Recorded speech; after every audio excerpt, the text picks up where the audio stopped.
Olá, olá, boa noite. Estamos começando aqui a nossa live e hoje vamos conversar com o Rabino Sami Pinto. Eu sou o Rudi Solon e essa é a plataforma hebraica Nossa Casa. Então vamos conversar sobre tempo de movimentos espirituais. Quer entender um pouco mais esse assunto? Então vou convidar aqui o Rabino Sami Pinto, que vai conversar com a gente. Opa, tudo bom, Rabino? Olá, boa noite, Rudi, tudo bem? Tudo ótimo, graças a Deus. Então, seja muito bem-vindo à plataforma Hebraica Nossa Casa. É uma forma, né, da Hebraica continuar conectada com o associado, mesmo nesse tempo de isolamento. E hoje estamos aqui, então, com o Rabino Sami Pinto, que ele é graduado pelo Rabinato-Chefe de Israel, PhD em Letras pela USP, bacharel de Economia pela Faculdade de Ciências Econômicas do Rio de Janeiro, especialista em Educação pela Faculdade Bar-Ilan, publicou o livro Maimônides, o Mestre, uma pedagogia para o século XXI, e também Desvendando o Homem, a filosofia educacional do Maharal de Praga e Palavra do Rabino, reflexões para o dia a dia. Atualmente é rabino da sinagoga Ohel Yaakov, em São Paulo, e também por 22 anos dirigiu o Colégio Yavne. Então, Rabino, eu queria começar essa nossa conversa perguntando um pouco sobre esse tema que a gente conversou. A gente está passando por um tempo de tantas incertezas e esse é um tempo de movimentos espirituais. E só para quem está acompanhando a gente, eu vou desativar os nossos comentários, tá? Para ficar mais fácil o fluxo de conversa. Porém, existe um botão com interrogação aí embaixo na tela de vocês, onde vocês conseguem fazer perguntas e interagir. E conforme a nossa conversa vai andando, eu reativo os comentários, beleza? Então, Rabino, por favor. Obrigado, Rudi, obrigado ao Clube A Hebraica, um forte abraço ao presidente, ao Daniel Bialski, e a Marisa, e a todos os membros da diretoria. E é um prazer enorme estar aqui com vocês. E quero começar essa minha reflexão fazendo um retorno no tempo e no espaço, no calendário de 2020, mais precisamente numa quinta-feira, dia 19 de março deste ano, quando eu estava na minha sinagoga, na Ohel Yaakov, na Rua Cravins, e lá eu fiz a reza da manhã, o Shacharit, e eu recebi as chaves da arca do Aron HaKodesh, onde guardamos a Torá, fechei, rezei, pedi para Deus proteger a humanidade, proteger o Brasil, proteger a nossa comunidade, proteger os habitantes de Israel. Estava sentindo que aquela seria a reza que eu ia encerrar as atividades da sinagoga. E foi assim. Terminou no dia 19 de março, quinta-feira, de manhã. Tomamos a decisão de fechar a sinagoga já à tarde. E desde o dia 19 de março até agora, estamos com as sinagogas fechadas. E foi assim que eu comecei a pensar o que isso representava. E eu me lembrei de uma passagem no Talmud, quando o grande templo de Jerusalém estava sendo destruído. E aí, o rei Jeoiaquim, os sacerdotes, levaram as chaves do templo, foram para o telhado, e diz o relato talmúdico que eles jogaram as chaves para os céus e disseram: olha, até hoje a chave estava comigo. Quando for, você devolve para nós, ó Criador. E é assim que eu me senti naquele dia. Entreguei a chave, olhei para cima e falei: estou devolvendo a chave para você, Criador. Quando você achar que já estamos no momento merecendo as chaves de volta, nós vamos retornar. E eu fiquei pensando se isso era uma coisa isolada, e não era. Vi que todas as sinagogas estavam indo para o mesmo caminho, sinagogas do Brasil, dos Estados Unidos, da Europa. Quando eu vi os meus grandes mestres de Jerusalém também fechando as sinagogas, eu falei, a reflexão é mais profunda. Foi assim que comecei a pensar o que isso estava se representando sob o ponto de vista espiritual. As portas das sinagogas fechadas, de todas as partes do mundo, inclusive de Jerusalém.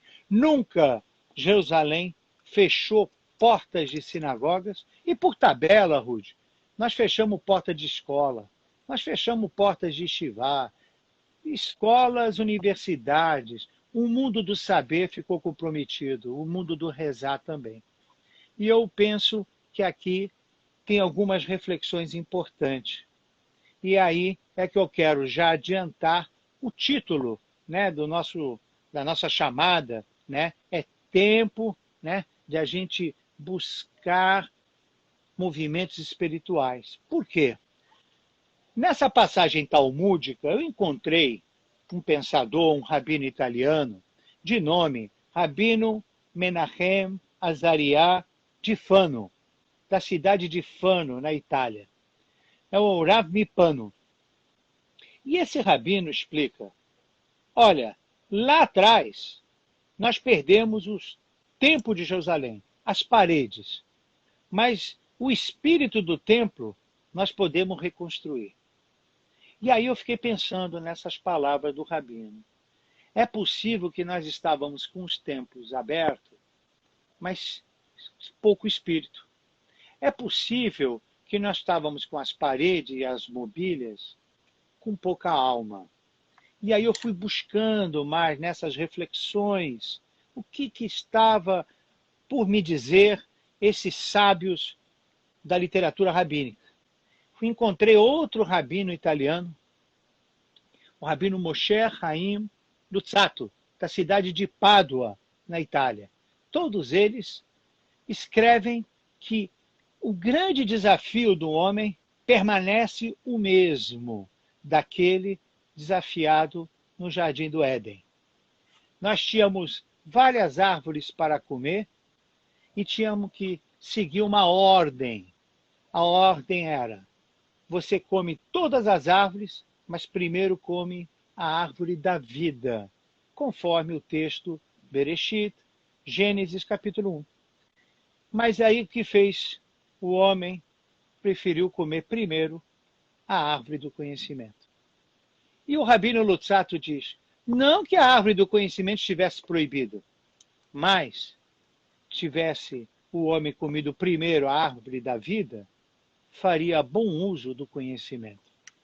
Quando o homem opta o conhecimento antes do significado da vida, poderá o conhecimento não trazer os benefícios que precisamos.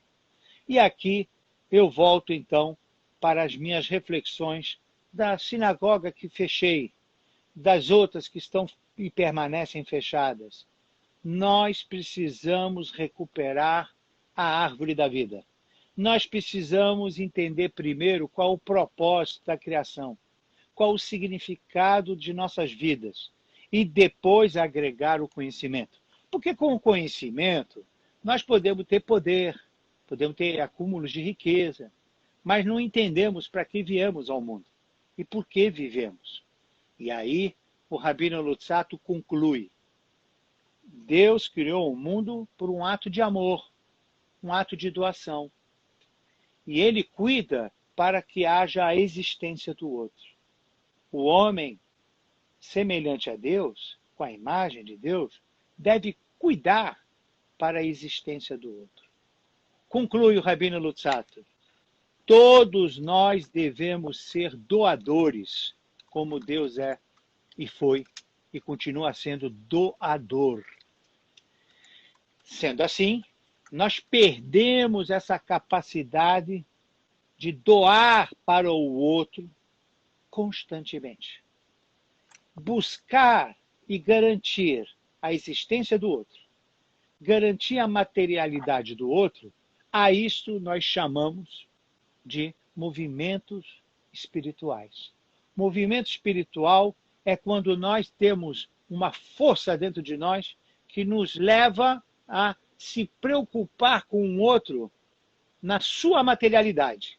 Esta é a garantia que você está se movimentando espiritualmente. Assim como Deus esse, incorpóreo, único, todo ele espiritual, cria um mundo físico existencial, nós temos que criar condições para que todos os nossos semelhantes vivam bem na sua materialidade, estejam bem. E aí, eu termino essa minha apresentação inicial do tema falando de que qual é a melhor demonstração que eu posso doar? A melhor demonstração que eu posso doar foi o que Deus nos proporcionou nesse momento, é ficar de quarentena, ficar com a minha família, porque a doação principal, a célula da doação, se faz dentro do lar, se faz dentro da família. É assim que o homem procura uma mulher para casar.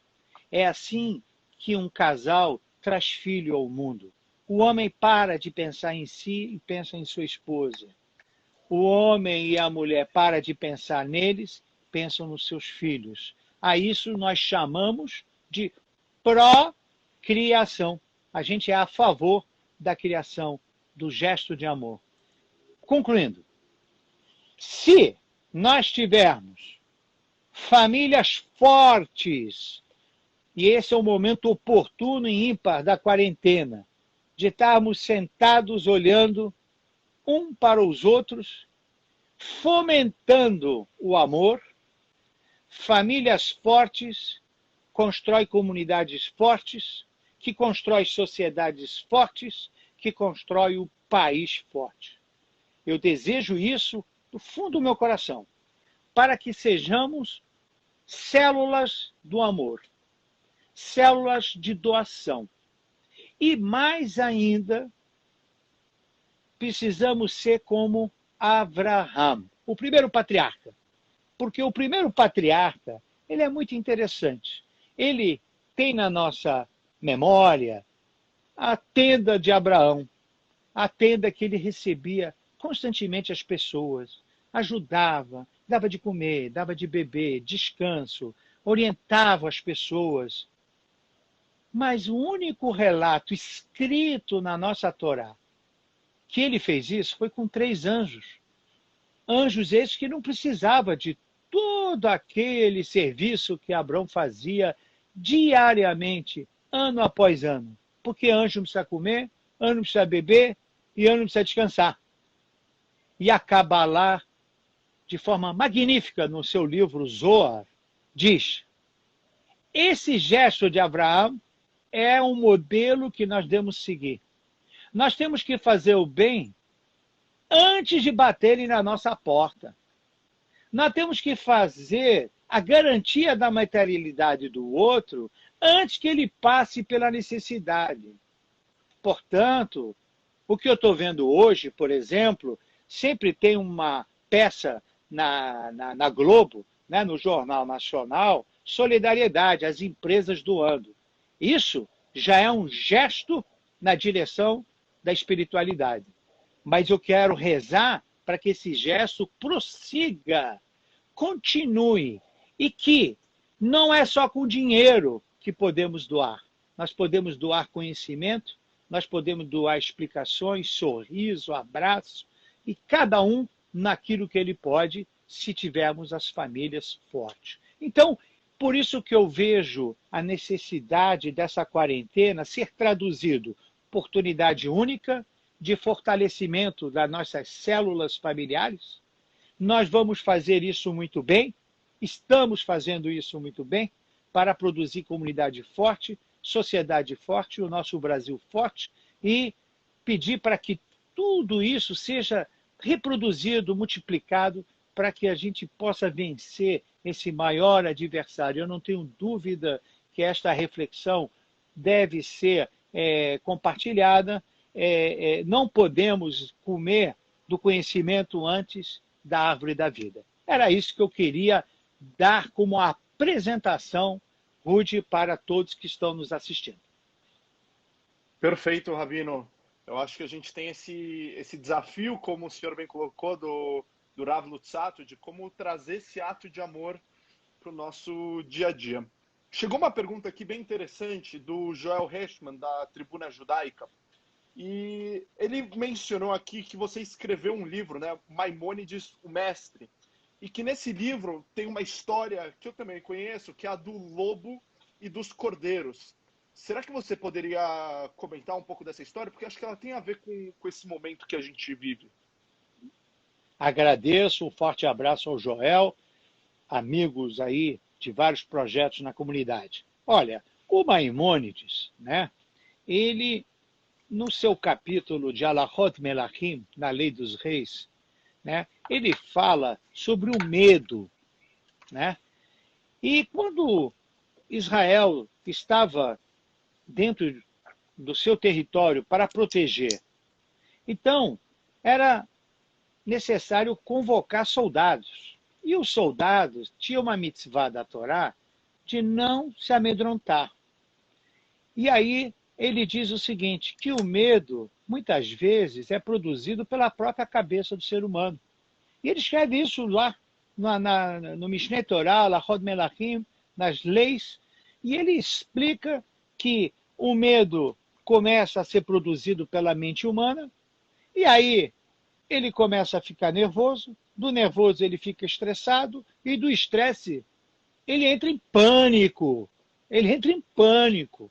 E aí ele não pode mais defender Israel. E ele faz a ilustração dos cordeiros e do lobo. Ele, como médico, né, ele gostava muito de fazer observações na natureza e ilustrar, né, dentro dos seus livros, mensagens judaicas, mensagens essas que ficaram eternizadas na literatura clássica do judaísmo. O Maimônides disse, eu coloco um cordeiro dentro de uma gaiola, que fica do lado da gaiola do lobo. E do lado da gaiola do outro extremo, de um outro cordeiro, ora, o que vai acontecer? Ainda que o lobo não vai avançar no cordeiro, o fato desse cordeiro estar do lado do lobo e ficar olhando o lobo, imaginando que se a gaiola for aberta, e se o lobo vai invadir, e se a gaiola dele for aberta também, a jaula dele for aberta também, e aí pode ser que ele vai perder a vida. Ele ficou tão estressado, esse cordeiro, que esse cordeiro sozinho não sobreviveu. E o outro cordeiro, que não viu e que não pensou em nada disso, estava bonitinho lá. Então ele queria demonstrar a tese dele de que o medo é produzido pela própria mente, mesmo sabendo com todas as garantias, né, que às vezes isso não vai acontecer, mas nós vamos imaginando sempre o tal da lei de Murphy, né? Então Maimônides falou, nós temos condições de não potencializar os erros, não pense negativamente, pense positivamente. E ele termina, afinal de contas, Adon Olam. A gente canta essa música de pequenininho. Adon Olam, Hashem Allah.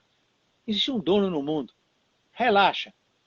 Isso que está acontecendo é para melhorar a nossa qualidade humana e fazer movimentos espirituais. Essa foi a ilustração do Maimônides. Perfeito. É uma história que eu acho que quando a gente olha nesse momento, ainda começando uma nova semana, dá uma animação, dá uma energia para a gente encarar esse momento desafiador. E chegou uma pergunta aqui do presidente Daniel Bialski, primeiro, né, te agradecendo aqui pela participação, e ele queria que você contasse um pouco do paralelo que nós devemos fazer rezando, colocando o tefilim para alimentar e iluminar a nossa alma. Olha, o tefilim, né, o tefilim é a busca da harmonia do ser humano? O intelecto, onde tem o tefilim da cabeça, da ação, então nós não podemos agir sem pensar, mas também do lado próximo do coração. Temos que fazer as coisas com emoção. É a alma, né, que eu me referi do Rabino Mifano. Né? Falta alma às vezes. Então, o tefilim, quando eu coloco todo dia na quarentena, porque essa mitzvah não está condicionada a fazer só na sinagoga, e nem está condicionada a fazer com minyan, então eu faço todo dia. Quando eu coloco o tefilim, é uma conexão com Deus de busca de equilíbrio, que, aliás, o mundo está precisando. Busca de equilíbrio. A harmonia do pensar, do fazer e do sentir. Isso é importantíssimo para eu pegar as forças necessárias para começar o meu dia de trabalho, o meu dia de atuação dentro da sociedade.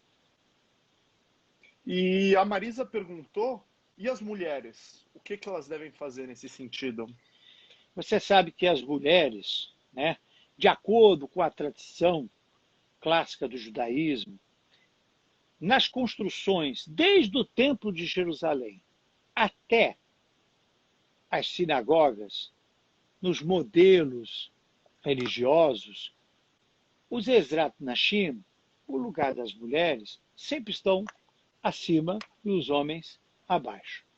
Isso tem uma explicação arquitetônica desde a época do Templo de Jerusalém, do rei Salomão. Por que construiu-se assim?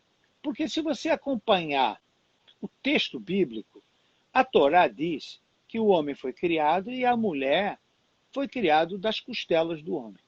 Ora, o homem foi criado do pó da terra e do sopro divino que deu a alma.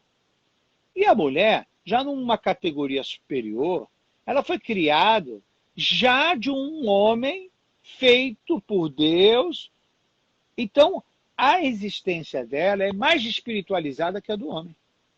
Portanto, o Talmud deu para elas uma missão diferente, com igualdade de direito, mas com uma diferenciação de obrigações perante esse mandamento.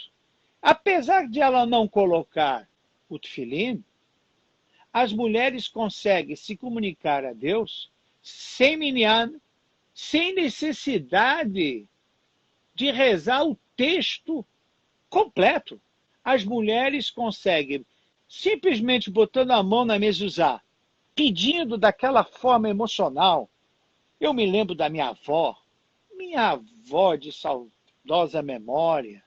Minha avó botava a mão na mezuzá, falava umas coisas, mas era com uma devoção tão grande que eu não sei se eu, rabino, rezando tudo que está no Sidur, fazia toda aquela elevação que minha avó fazia. Nossas mulheres conseguem se comunicar a Deus porque estão num nível espiritual superior de existência desde a criação. Entende? Então, o homem, como está do barro, precisa de mais mandamentos. As mulheres que já estão num patamar mais elevado, desde a construção das sinagogas, elas não necessitam isso tudo. Nem de minyan precisa. Elas rezam e penetram a Deus. São igualdades de direitos dentro da Torá com diferenciação de obrigações. Perfeito. Muitos comentários de elogio aqui. A Rê falou que o Felipe, que é o neto dela, disse que aprende muito com você o tempo inteiro. O Ariel falou que é o melhor rabino da América Latina e talvez do mundo. Então, acho que o pessoal carinho, está gostando. Carinho. Até a família Mifano se sentiu honrada com a menção. Mas eu queria perguntar sobre a Cabala e a Árvore da Vida, que você tinha comentado. Como que se dá essa relação e como que a gente consegue trazer essa inspiração do que a Cabala enxerga nessa questão de Etz Haim para os nossos dias de hoje? Olha, eu acho que a reflexão de não poder entrar numa rotina sem a compreensão do que é o viver e qual foi o propósito da criação, ela é talvez a necessidade maior, principalmente nos dias de hoje. Nós, quando voltarmos de volta para a rotina, eu tô preocupado, Ruth, eu estou preocupado porque o ser humano tem memória curta. Quer ver? Eu vou contar para vocês um episódio da Torá. Me vem agora na cabeça. Tivemos um caso de quarentena na Torá. Tivemos.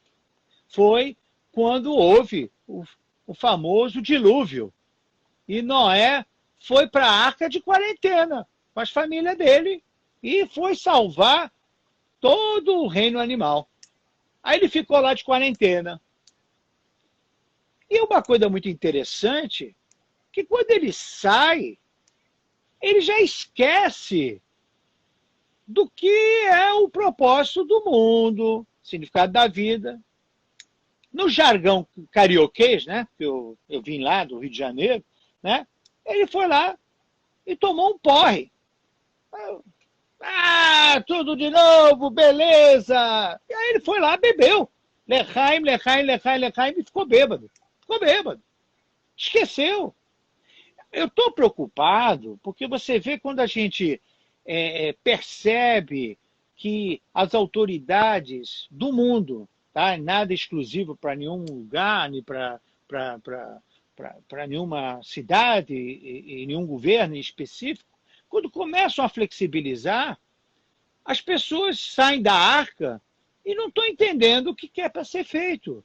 E começam a relaxar. Então, a memória curta é o que é? Não entenderam que os movimentos precisam ser espirituais.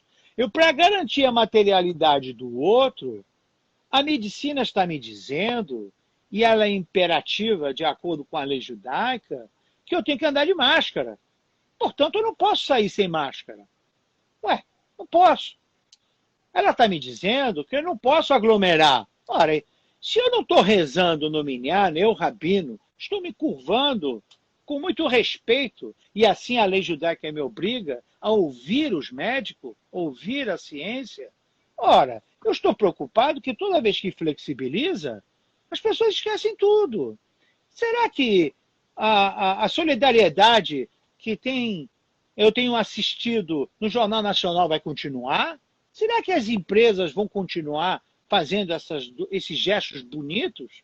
Será que nós vamos entender uma vez por toda que o Etz Haim, que é a árvore da vida, precede a árvore do conhecimento? Ou vamos ficar só discutindo o poder político, acúmulo de riqueza?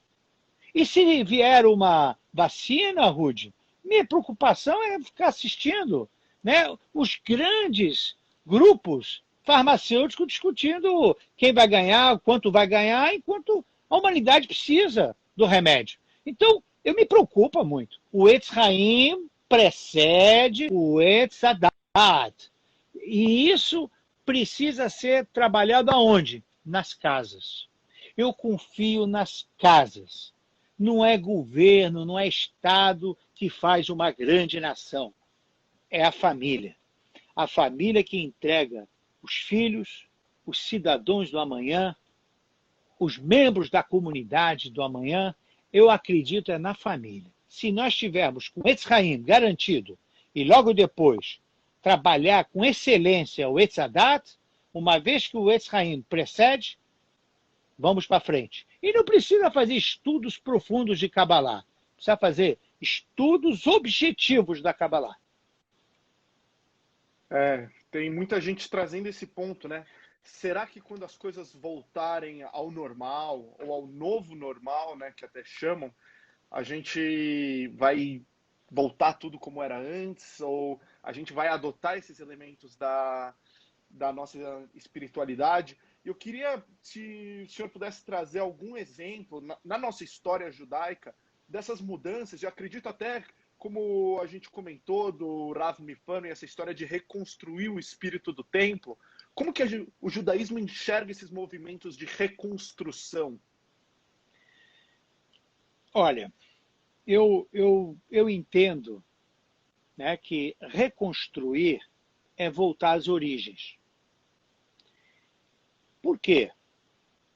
Porque assim como Deus é eterno, ele nos entregou uma sabedoria eterna, uma sabedoria milenar, atemporal.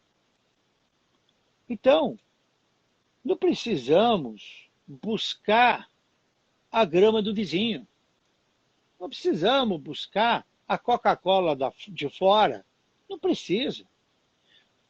Nós, o povo de Israel, nós somos considerados os primogênitos da humanidade.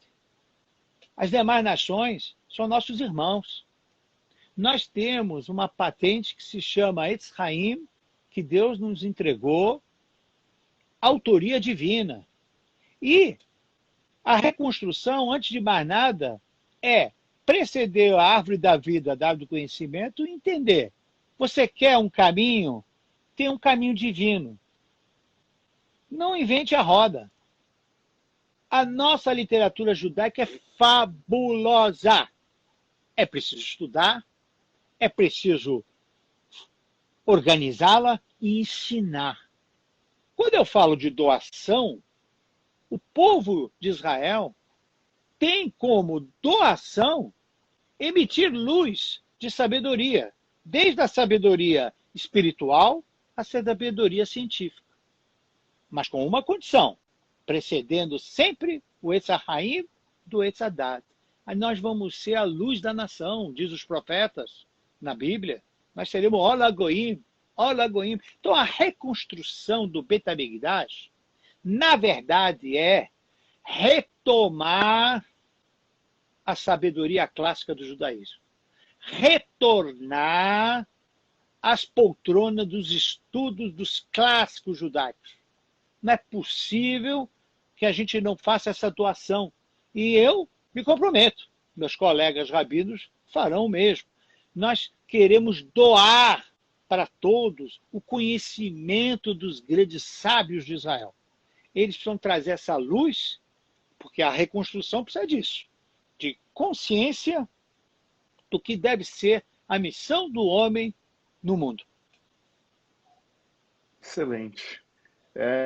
Eu estava lembrando agora, enquanto a gente estava conversando, de pessoas que me falaram, agora com essa quarentena, eu entendi o real valor da escola, e eu acho que a escola é até barata por aquilo que a gente faz. Porque agora está com os filhos em casa, e daí está tentando trabalhar, e tem as crianças, e daí está com fome. E nesse sentido, desse nosso desafio de educar e tentar organizar essa literatura judaica, levar, né, Ledor Vador para as próximas gerações, como que a gente consegue educar judaicamente dentro de casa? E essa pergunta é excelente, excelente pergunta, porque, sabe, eu vou contar uma história, e às vezes em história real aconteceu comigo, né? Às vezes com a história poupa mais citações de fonte. Eu tive o mérito, né, de estar em Israel com meus 2 primeiros filhos na época, né, e com a minha esposa, e eu fui na casa de um dos meus grandes rabinos, que é cabalista, e eu tinha um costume, e todos os meus filhos já cresceram, já quase todos casados, mas na época eu tinha costume que quando o meu filho homem primeiro chegasse aos 3 anos de idade, eu ia deixar o cabelo dele longo e cortaria só com 3 anos de idade. E ele ia fazer 3 anos de idade em Israel, então eu fiz a cerimônia do corte do cabelo. Isso é um costume cabalístico. Cortei o cabelo do meu filho na casa do rabino, do meu grande rabino, que é um mestre da Kabbalah. Mas como eu estava com alunos do Colégio Yavne naquela época, e alguns pais e famílias da comunidade estavam em Israel também, pedi autorização ao rabino, chamei todo mundo para cá do rabino para conhecer um cabalista. Então, preste atenção, Rúdio, o que aconteceu naquele momento da cerimônia do corte do cabelo. Ele viu uma garotada, né, alunos do IAV. E aí ele viu famílias da comunidade. Aí ele pegou a tesoura, antes de dar brahá para o meu filho, virou para mim e falou: olha, Rabino Pinto, se você tem sucesso com esses alunos, eu estou vendo que é possível. Estou vendo que você é conhecido pela comunidade. Mas se você não tiver sucesso com esse aqui, aí ele apontou para o meu filho, de nada adianta isso tudo aí que eu estou vendo. Aquilo ali foi o ponto clímax da cerimônia para mim. Nunca mais esqueci. Nunca mais esqueci. Então, quero dizer uma coisa. Se tem um mandato divino que Deus deu para cada um de nós, o mandato divino é educar filhos. E nós, quando educamos filhos, nós educamos para valer. Por quê? Porque eles nos adoram como pais, como figuras marcantes do amor. Nós ensinamos eles pelo modelo. Não precisamos gastar muita oratória, não precisa. Nossos filhos nos imitam. Nos imitam. E se nós estamos dando bons exemplos, certamente essa é a missão divina que mais impacto isso pode dar para o que nós chamamos, né, de trabalhar a espiritualidade. Porque espiritualidade é doação. O pai e a mãe se doam para os seus filhos. Essa quarentena é uma benção nesse aspecto. É uma benção. Recoloca a célula da sociedade no seu devido lugar e eu espero que os pais estejam aproveitando bastante isso e não achando isso um fardo, né? Porque eles estão testemunhando. Se a gente falar com um semblante, precisa falar com a boca, com um semblante que estão achando um fardo, eles pescam e aí não fica bom. Então nós temos que... Esse é o momento. Imagine você, nós ficamos 40 anos no deserto, imagina, pais, filhos, avó, tudo lá, naquelas condições, um sendo o modelo do outro. E isso, na quarentena, fica mais intenso, mais próximo. Por quê? Porque talvez não estava tão intenso e tão próximo antes da quarentena. Com certeza. Mas é realmente desafiador, né? Como... essa história que você traz e com tantos anos de experiência como educador, como que a gente replica aquilo que está fora de casa para dentro do lar. E teve uma pergunta aqui do Dave, olhando para esse momento que a gente está agora, como que a gente consegue enxergar uma relação com a chegada de Mashiach? Olha, o Mashiach é um processo, né? Mas não é um processo racional. Então fica muito difícil, né? Grandes sábios ousaram a falar e não funcionou. Então quem sou eu, pequeno, né? Tentar arriscar alguma coisa. Mas tem um ponto que eu preciso responder ao Dave. Olha, eu preciso responder uma fala do Talmud, que é, se pita lixuá, o Talmud pergunta lá no Tribunal Celestial, um interrogatório que, na verdade, serve como bússola da minha vida, em que vai ser feito depois de 120 anos.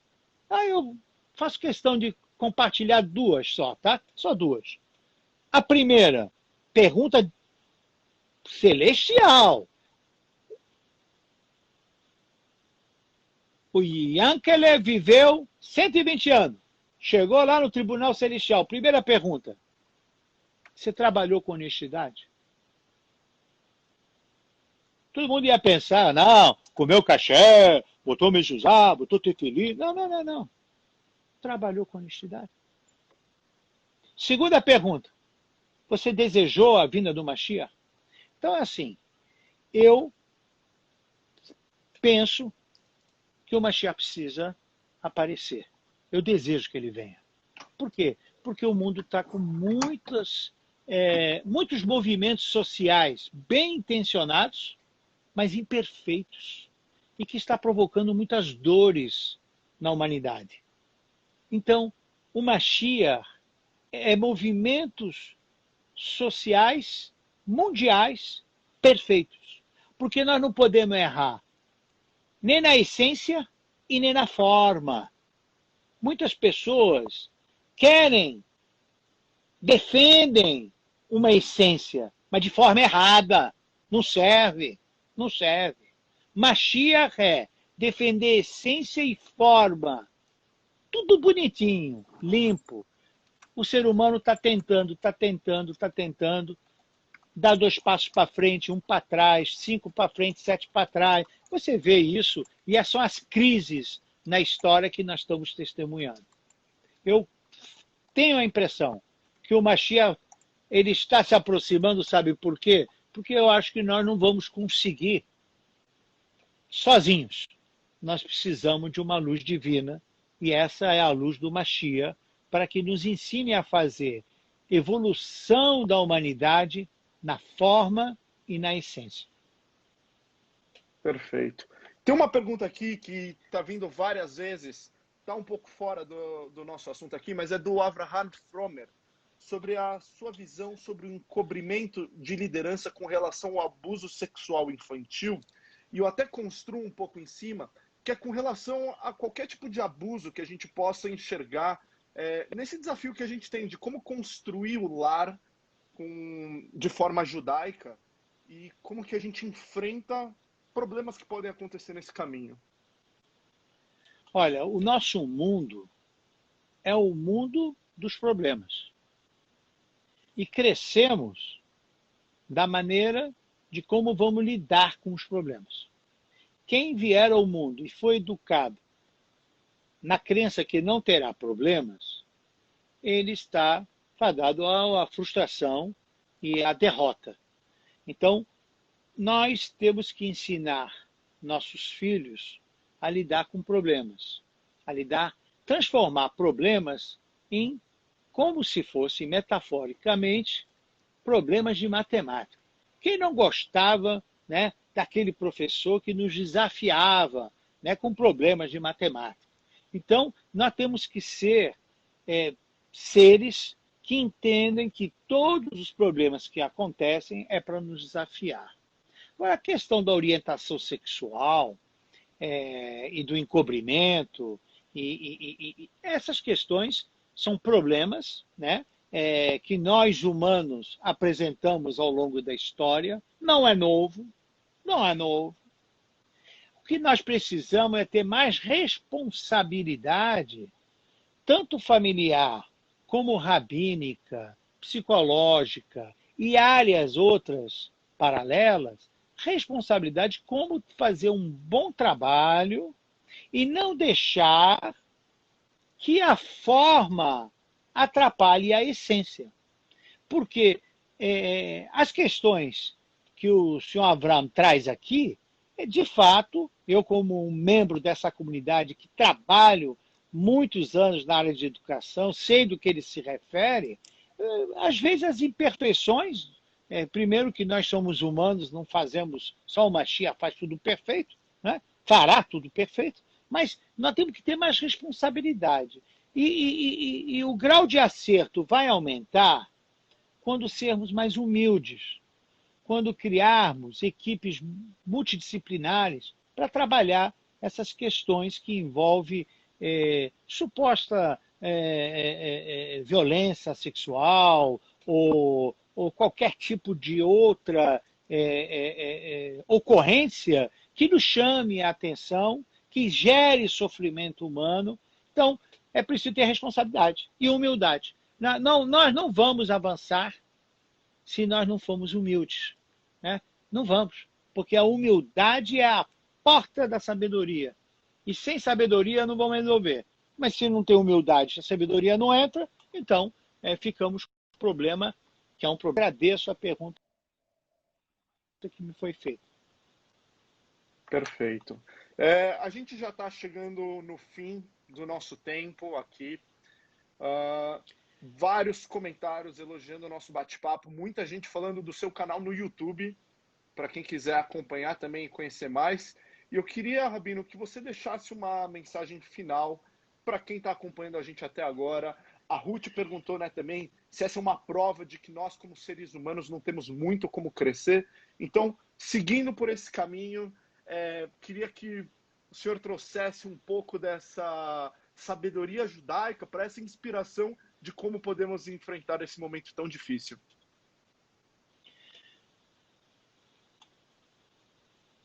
Na literatura rabínica do Midrash diz: um pai que tem 10 filhos e um está doente, é normal que o pai abrace aquele que está doente.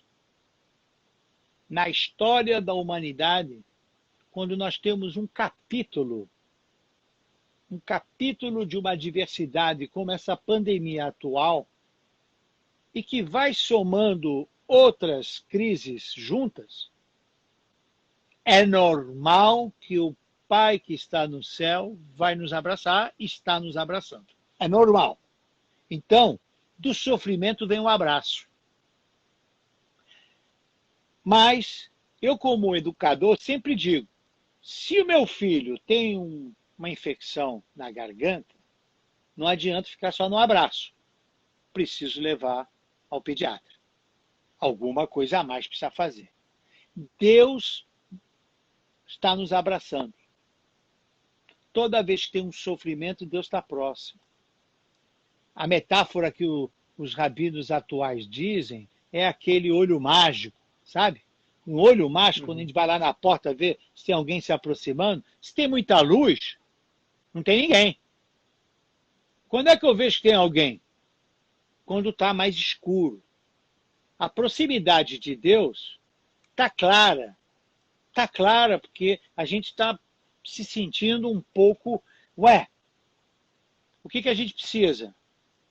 Espiritualidade. O tempo agora é de fazer e não dizer. Como o rei Salomão disse, existe tempo para tudo. Tem tempo para chorar, tem tempo para rir. Tem tempo para dizer e agora é tempo para fazer. Falar muito agora não interessa. Interessa a gente trabalhar dentro de casa. Eu estou otimista. Eu estou otimista que nós vamos, através de nossas famílias, dar luz aos nossos vizinhos e todas as pessoas precisam entender que a luz de Israel ensina famílias fortes, comunidades fortes, sociedades fortes, país glorioso. E para terminar, se já estamos aí para o fim, eu queria compartilhar, em função dessa pergunta que me foi feita, se não me engano, pela Ruth, uma pesquisa que eu li não faz muito tempo. Pesquisa feita nos Estados Unidos. Acho que ela é muito apropriada para nós agora. Ela diz o seguinte: 80% das coisas que você faz, qualquer um pode fazer no seu lugar. Põe isso na tua cabeça. 15% das coisas que você faz, outras pessoas poderão fazer se for treinadas. 5%, apenas 5% do que você faz, só você pode fazer. Nesta quarentena, primeira coisa, saber se minha família, meus filhos, vão garantir os 80%. Eu sei que qualquer um pode fazer, mas com essa premissa que qualquer um pode fazer, vai que ninguém está fazendo. Então, garantir 80%. É o que nós chamamos de garantir a materialidade do outro, movimento espiritual. 15% precisa treinar. Treinamento é feito em casa. Abraham treinou em casa e deixou na história Isaac. Isaac treinou em casa, deixou Jacó. Jacó treinou, deixou 12 tribos de Israel. Assim nasceu um povo de educação familiar. Esse é o segredo. 5% é só você que pode fazer.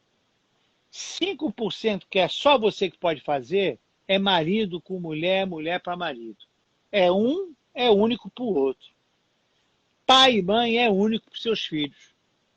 Esses 5% é só vocês que podem fazer. Ninguém pode fazer. Não adianta treinar alguém no lugar deles que não vai dar certo. E o 80% das coisas também não. Ao contrário, eu garanto que meus filhos vão fazer os 80%. Eu vou treinar para que ele continue na missão do mundo histórico.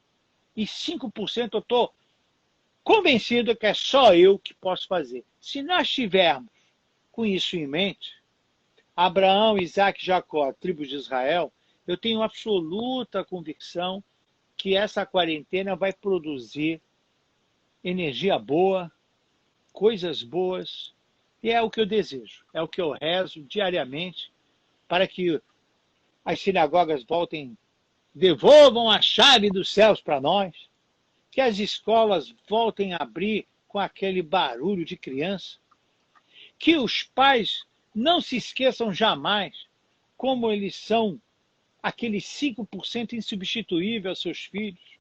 Precisamos deixar as tribos de Israel. Eu rezo para que o Clube Hebraica volte a ter aquela circulação toda da comunidade. Eu rezo para que os nossos líderes da comunidade prossigam com saúde, lutando cada vez mais pelo bem-estar dela, da boa colocação dela, e para que São Paulo, o Brasil, toda a humanidade, se Deus quiser, saia disso, precedendo sempre a árvore da vida da árvore do conhecimento. Eu tenho certeza que nós temos condições de fazer a nossa parte para um mundo melhor. Shkoyach, muito obrigado, Rabino Sami Pinto, por compartilhar um pouco do seu tempo, por trazer tanta luz, tanta sabedoria judaica, para que o judaísmo possa nos ajudar a começar uma semana melhor, né? Muito obrigado. Eu que agradeço, um forte abraço para você, para a Hebraica toda e para toda a comunidade e todos aqueles que nos assistiram. Um forte beijo a todos, Shavua Tov. Excelentes notícias vão estar chegando em breve para os nossos lares e para a nossa cidade e para todo o mundo, se Deus quiser. Amém, que assim seja. Obrigado, Rabino. Um forte abraço. Abraço. Bom, pessoal, terminamos aqui a nossa conversa. Fiquem ligados na programação aqui da plataforma Hebraica Nossa Casa. Uma ótima semana para todos vocês, para todas vocês. Um abraço e até uma próxima.